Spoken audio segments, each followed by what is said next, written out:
Hello friends. जैसा कि आप लोग जानते हैं कि डीएलएड द्वितीय सेमेस्टर और फोर्थ सेमेस्टर आपका शुरू होने वाला है। तो मैं आपकी सुविधा के लिए डीएलएड द्वितीय सेमेस्टर का पहला प्रश्न पत्र है आपका जो आएगा, प्रारंभिक शिक्षा के नवीन प्रयास। तो प्रतिदिन मैं आपके लिए जितने भी सीरीज हैं सबके क्वेश्चन आंसर, लघु उत्तरीय, दीर्घ उत्तरीय, बहुविकल्पीय और प्रीवियस ईयर के जितने भी क्वेश्चन पूछे गए हैं वो सब मैं आपको प्रोवाइड कराऊंगी, सब आपको कंप्लीट करवाऊंगी, द्वितीय सेमेस्टर के भी और फोर्थ सेमेस्टर के भी। तो यदि आप लोग डीएलएड कर रहे हैं तो यह आपके लिए बहुत ही आसान करेगा। जहाँ भी रहें वहाँ अपना मोबाइल से तैयारी करते रहिए और यकीन मानिए जितना मैं तैयार करवाऊंगी अगर आप इतना पढ़ लेते हैं तो 95 एबव आपका नंबर बनता है। तो चाहे द्वितीय सेमेस्टर को या फोर्थ सेमेस्टर के, तो अगर आपको अच्छा लगेगा और ये लगेगा कि हाँ हमारे आपके काम का है तो ऐसे ही वीडियो पर डे पाने के लिए चैनल को लाइक, सब्सक्राइब, शेयर करना ना भूलें, जिससे प्रतिदिन आपको वीडियो मिलती रहे और आपके एग्ज़ाम के लिए बहुत ही ज़्यादा हेल्पफुल हो। तो चलिए शुरू करते हैं। शुरुआत करेंगे हम कि पहला प्रश्न पत्र है आपका प्रारंभिक शिक्षा के नवीन प्रयास। तो मैं अभी लघु उत्तरीय प्रश्न करवाऊंगी, उसके बाद फिर आपका बहुविकल्पी होगा, प्रीवियस ईयर के पेपर होंगे, सब कुछ आपको कंप्लीट करवाया जाएगा। तो मैं बोलती आप इसको ईयरफोन लगा के सुन भी सकते हैं और अगर देख के पढ़ रहे हैं तो और भी अच्छा है। तो चलिए शुरुआत करते हैं। ये लघु उत्तरीय प्रश्न है, 2019 में पूछा गया था और 17 में भी पूछा गया था। पहला प्रश्न है कि शिक्षा अधिकार अधिनियम 2009 की प्रमुख विशेषताएं बताइए, या निःशुल्क एवं अनिवार्य बाल शिक्षा अधिकार अधिनियम 2009 की प्रमुख बातों का वर्णन कीजिए। अगर शिक्षा अधिकार अधिनियम 2009 आया है तो उसके आगे पीछे क्या पूछा गया है उससे आपको ज़्यादा डरने की ज़रूरत नहीं है। बस शिक्षा अधिकार अधिनियम 2009 के बारे में आपको लिख देना है, लेकिन कोई भी प्रश्न छोड़ के नहीं आना है। ओके। उत्तर है कि निःशुल्क और अनिवार्य बाल शिक्षा अधिकार आरटीई कानून सन 2009 सन 2009 का पारित होना भारत के बच्चों के लिए ऐतिहासिक क्षण है। वर्तमान समय में भारत में 6 से 14 वर्ष के आयु वर्ग के ऐसे लगभग 90 लाख बच्चे हैं जो विद्यालय नहीं जाते। यद्यपि संविधान के नीति निर्देशक तत्व के अंतर्गत अनुच्छेद 45 में 6 से 14 वर्ष तक की आयु के सभी बच्चों के लिए निःशुल्क तथा प्राथमिक शिक्षा का प्रावधान था, लेकिन संविधान के अनुच्छेद 21 में 21 का जोड़कर संविधान के 86वें संविधान संशोधन के अंतर्गत निःशुल्क एवं अनिवार्य शिक्षा को बच्चों का मौलिक अधिकार बना दिया गया है। उसके बाद है कि इस अधिकार को कानूनी रूप प्रदान करने के लिए 4 अगस्त 2009 को निःशुल्क एवं अनिवार्य शिक्षा का अधिकार अधिनियम 2009 पारित कर दिया गया। ये आपके लिए इम्पोर्टेंट है कि 4 अगस्त 2009 को निःशुल्क एवं अनिवार्य शिक्षा का अधिकार अधिनियम 2009 पारित कर दिया गया। निःशुल्क और अनिवार्य बाल शिक्षा का अधिकार अधिनियम 6 से 14 वर्ष की आयु के हर एक बच्चे को निःशुल्क और अनिवार्य शिक्षा प्रदान करने के लिए केंद्र और राज्य सरकारों के दायित्वों को निर्धारित करता है। इस अधिनियम में 7 अध्याय है और 38 खंड है। तो ये भी इम्पोर्टेंट है कि इस अधिनियम में 7 अध्याय और 38 खंड है। जो भी इम्पोर्टेंट है उस पर मैंने मार्क कर दिया है। ये आपके उसमें भी पूछे जा सकते हैं, बहुविकल्पीय में भी। उसके बाद है कि सरकार द्वारा स्थापित और नियमित स्कूल को परिभाषित करते हुए खंड 2 में 4 प्रकार के स्कूल बताए गए हैं। कितने प्रकार के बताए गए हैं? 4 प्रकार के बताए गए हैं।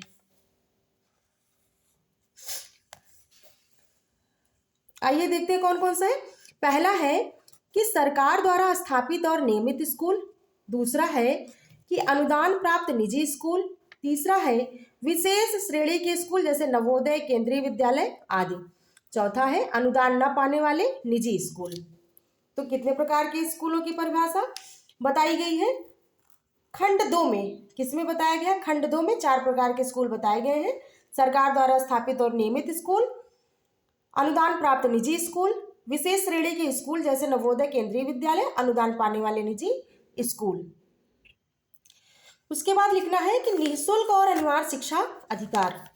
निःशुल्क और अनिवार्य शिक्षा अधिकार 6 से 14 वर्ष की आयु के हर बच्चे को अपने पड़ोस के स्कूल में निःशुल्क और अनिवार्य प्रारंभिक शिक्षा को पूरा होने तक प्राप्त करने का अधिकार होगा। अपनी प्रारंभिक शिक्षा को पाने और पूरा करने में किसी बच्चे को किसी तरह का शुल्क या खर्चा देने की जरूरत नहीं है। पॉइंट, यदि कोई बच्चा 6 वर्ष की आयु पर किसी विद्यालय में प्रवेश ले पाता है तो वह बाद में अपनी उम्र के अनुरूप कक्षा में प्रवेश ले सकता है और अपनी कक्षा के स्तर पर आने के लिए निःशुल्क प्रशिक्षण पाने का भी अधिकार होगा। किसी भी बच्चे को प्रवेश लेने से इनकार नहीं किया जाएगा और जब तक उसकी प्रारंभिक शिक्षा पूरी नहीं हो पाती उसे ना तो विद्यालय से निकाला जाएगा और ना ही उसे रोका जाएगा। यदि वह निर्धारित 14 वर्ष की आयु तक प्रारंभिक शिक्षा पूरी नहीं कर पाता तो उसके बाद भी पढ़ाई पूरी होने तक उसे निःशुल्क शिक्षा दी जाती रहेगी। उसके बाद है कि बच्चे को एक स्कूल से दूसरे स्कूल में स्थानांतरण का अधिकार है। यदि किसी स्कूल में प्रारंभिक शिक्षा पूरी करने का प्रावधान नहीं है तो बच्चे को किसी भी दूसरे स्कूल में स्थानांतरण लेने का अधिकार होगा। प्रधानाध्यापक को टीसी तुरंत निर्गत करानी होगी। इसमें देरी करने पर प्रधानाध्यापक के खिलाफ सेवा नियमावली के अनुसार अनुशासनात्मक कार्यवाही की जाएगी। जिस स्कूल में स्थानांतरण होना है वहां टीसी को देर से प्रस्तुत करने पर प्रवेश देने के लिए इनकार करने या देर से प्रवेश देने का आधार नहीं बनाया जा सकता है। तो ये लघु उत्तरीय क्वेश्चन था कि अगर आप जैसे कि 2 पेज में लिखते हैं तब भी आपका बहुत सही रहेगा और इसमें से पूरा याद हो जाता है तो अच्छी बात है, नहीं तो कम से कम 2 से 2.5 पेज तक आप लघु उत्तरीय प्रश्न जरूर लिखेंगे। अगला प्रश्न है कि शिक्षा का अधिकार अधिनियम के केंद्र, राज्य, स्थानीय सरकारों और अभिभावकों के दायित्व क्या है? ये आपका सेकंड क्वेश्चन है। तो चलिए पढ़ते हैं कि इस अधिनियम के लागू होने के 3 साल के भीतर सरकार और स्थानीय सरकारों को पड़ोस का स्कूल स्थापित करना होगा। पॉइंट है, केंद्र सरकार और राज्य सरकार दोनों की साथ साथ जिम्मेदारी है कि वे इस अधिनियम के प्रावधानों के क्रियान्वयन के लिए धन का प्रावधान करें। पॉइंट है, केंद्र सरकार राज्य सरकार के साथ परामर्श का खर्च का निश्चित प्रतिशत राज्य सरकार को सहायता अनुदान के तहत प्रदान करेगी। पॉइंट है कि केंद्र सरकार राष्ट्रीय पाठ्यचर्या रूप का फ्रेमवर्क तैयार करेगी, शिक्षकों के प्रशिक्षण के मानदंड लागू करेगी और नवाचार, अनुसंधान, नियोजन और क्षमता विकास को प्रोत्साहित करने हेतु राज्य सरकारों को आवश्यक तकनीकी सहायता और संसाधन उपलब्ध कराएगी। उसके बाद है पॉइंट, राज्य और स्थानीय सरकारें 6 से 14 वर्ष तक प्रत्येक बच्चों का प्रवेश, उपस्थित और प्रारंभिक शिक्षा पूर्ण होना सुनिश्चित करेगी। पड़ोस में विद्यालय की सुविधा सुनिश्चित करेगी। यह भी सुनिश्चित करेगी कि कमजोर और वंचित वर्गों के बच्चों के साथ कोई भेदभाव ना हो। पॉइंट है, विद्यालय भवन, शिक्षक और शिक्षण सामग्री सहित आधारभूत संरचना की उपलब्धता सुनिश्चित करेगी। बच्चों को अच्छी शिक्षा और शिक्षकों के लिए प्रशिक्षण सुविधा प्रदान करने के अलावा विद्यालयों में कामकाज की निगरानी भी सुनिश्चित करेगी। पॉइंट, प्रत्येक अभिभावक का यह दायित्व होगा कि वह 6 से 14 वर्ष तक के अपने बच्चे को विद्यालय में पढ़ने के लिए भर्ती कराएं। पॉइंट है कि 3 साल से अधिक उम्र के बच्चों को प्रारंभिक शिक्षा हेतु तैयार करने के लिए उपयुक्त सरकार बच्चों के आरंभिक देखरेख के साथ उनके 6 वर्ष की उम्र होने तक पूर्व स्कूल शिक्षा, अर्ली चाइल्डहुड केयर प्रदान करने के लिए आवश्यक व्यवस्था बना सकती है। तो ये आपका यहाँ पर कंप्लीट होता है दूसरा क्वेश्चन। अब यहां से शुरू होता है तीसरा प्रश्न।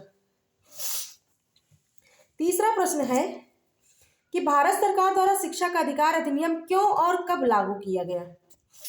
इसके लिए आपको थोड़ा विस्तृत में लिखना होगा। उत्तर है कि देश तथा समाज के लिए उपयोगी सुयोग्य एवं उत्तरदायी नागरिकों का निर्माण करने में शिक्षा की भूमिका सर्वाधिक महत्वपूर्ण है। शिक्षा प्रमुख स्तरों प्रारंभिक, माध्यमिक तथा उच्च स्तर में से प्रारंभिक शिक्षा समग्र शिक्षा व्यवस्था की आधारशिला है। इस तथ्य को दृष्टिगत रखते हुए भारतीय संविधान के नीति निर्देशक तत्व के अंतर्गत अनुच्छेद 45 में ये भी पूछा जा सकता है कि नीति निर्देशक तत्व किस अनुच्छेद के अंतर्गत है, तो अनुच्छेद 45 के में से 6 से 14 वर्ष तक की उम्र के सभी बच्चों के लिए निःशुल्क तथा अनिवार्य प्रारंभिक शिक्षा का संकल्प व्यक्त किया गया है। ओके, बच्चों के लिए निःशुल्क तथा अनिवार्य प्रारंभिक शिक्षा का संकल्प व्यक्त किया गया है, परंतु अब संविधान के 86वें संशोधन अधिनियम 2002 द्वारा अनुच्छेद 21 के अंतर्गत एक नया अनुच्छेद 21 का को जोड़कर बच्चों को निःशुल्क शिक्षा तथा अनिवार्य शिक्षा प्रदान करना मौलिक अधिकार में सम्मिलित हो गया है। कौन से अधिकार में सम्मिलित हो गया है? मौलिक अधिकार में। किस अनुच्छेद के अंतर्गत? अनुच्छेद 21 का के अंतर्गत। इस अधिकार को प्रभावी बनाने के लिए संसद में 4 अगस्त 2009 को बच्चों को निःशुल्क और अनिवार्य बाल शिक्षा का अधिकार नियम 2009 पारित हो गया। राष्ट्रपति के अनुमोदन के 27 अगस्त 2009 को इसे भारत के राजपत्र में प्रकाशित कर दिया गया है।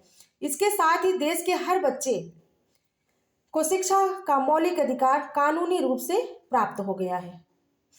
तो यहाँ पर आपका तीसरा प्रश्न समाप्त होता है। उसके बाद आता है चौथा प्रश्न। चौथा प्रश्न है कि निःशुल्क और अनिवार्य शिक्षा अधिनियम के अंतर्गत बच्चों के प्रवेश हेतु विद्यालय एवं शिक्षकों के क्या दायित्व निर्धारित किए गए हैं? निःशुल्क और अनिवार्य शिक्षा अधिनियम के अंतर्गत बच्चों के प्रवेश हेतु विद्यालय एवं शिक्षकों के क्या दायित्व निर्धारित किए गए हैं? उत्तर, हेडिंग है हमारा स्कूल और शिक्षकों के दायित्व। स्कूल और शिक्षकों के दायित्व। उत्तर, सरकारी विद्यालय निःशुल्क शिक्षा प्रदान करेंगे, साथ ही निजी और विशेष श्रेणी वाले विद्यालयों को भी आर्थिक रूप से निर्बल समुदाय के बच्चों के लिए पहली कक्षा में 25% स्थान आरक्षित करना होगा।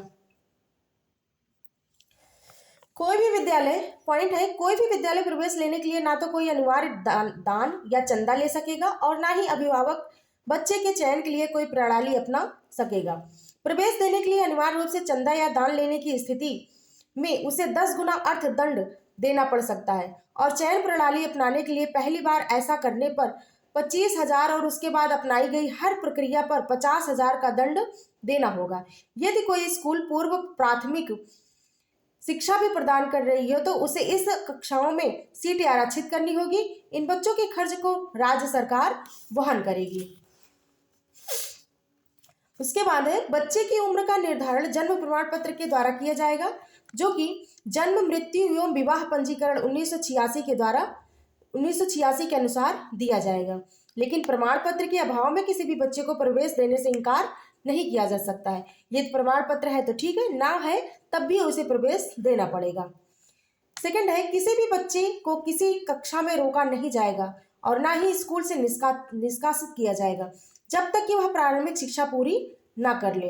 किसी भी बच्चे को शारीरिक, मानसिक यातना नहीं दी जाएगी। ऐसा किए जाने पर सेवा नियमों के तहत उस व्यक्ति पर अनुशासनात्मक कार्यवाही की जाएगी। दोस्तों, यहाँ पर आपका चौथा क्वेश्चन कंप्लीट होता है। ये आपका है 5वां क्वेश्चन। तो आज मैं सिर्फ 4 क्वेश्चन लघु उत्तरीय हैं जो कंप्लीट करवा रही हूँ। ऐसे ही 4 या 5 क्वेश्चन मैं प्रतिदिन आपको लघु उत्तरीय करवाऊंगी, फिर उसके बाद अतिलघु उत्तरीय, फिर बहुविकल्पीय। तो प्लीज़ ऐसे ही वीडियो पाने के लिए चैनल को आपको सब्सक्राइब करना पड़ेगा। अच्छा लगे तो शेयर करिए और लोगों से। आप इसको नोट्स भी बना सकते हैं, नहीं टाइम है ईयरफोन लगा के सुन भी सकते हैं। आप अगर तैयारी आपकी अच्छी है तो रिवीजन कर सकते हैं, नहीं तो आप नोट्स बना के तैयारी ज़रूर करिए, क्योंकि बिना लिखे हम और प्रैक्टिस किए हम डीएलएड या कोई भी एग्ज़ाम हो नहीं दे सकते हैं।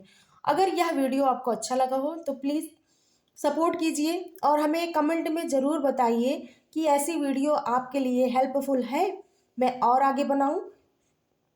बहुत बहुत धन्यवाद।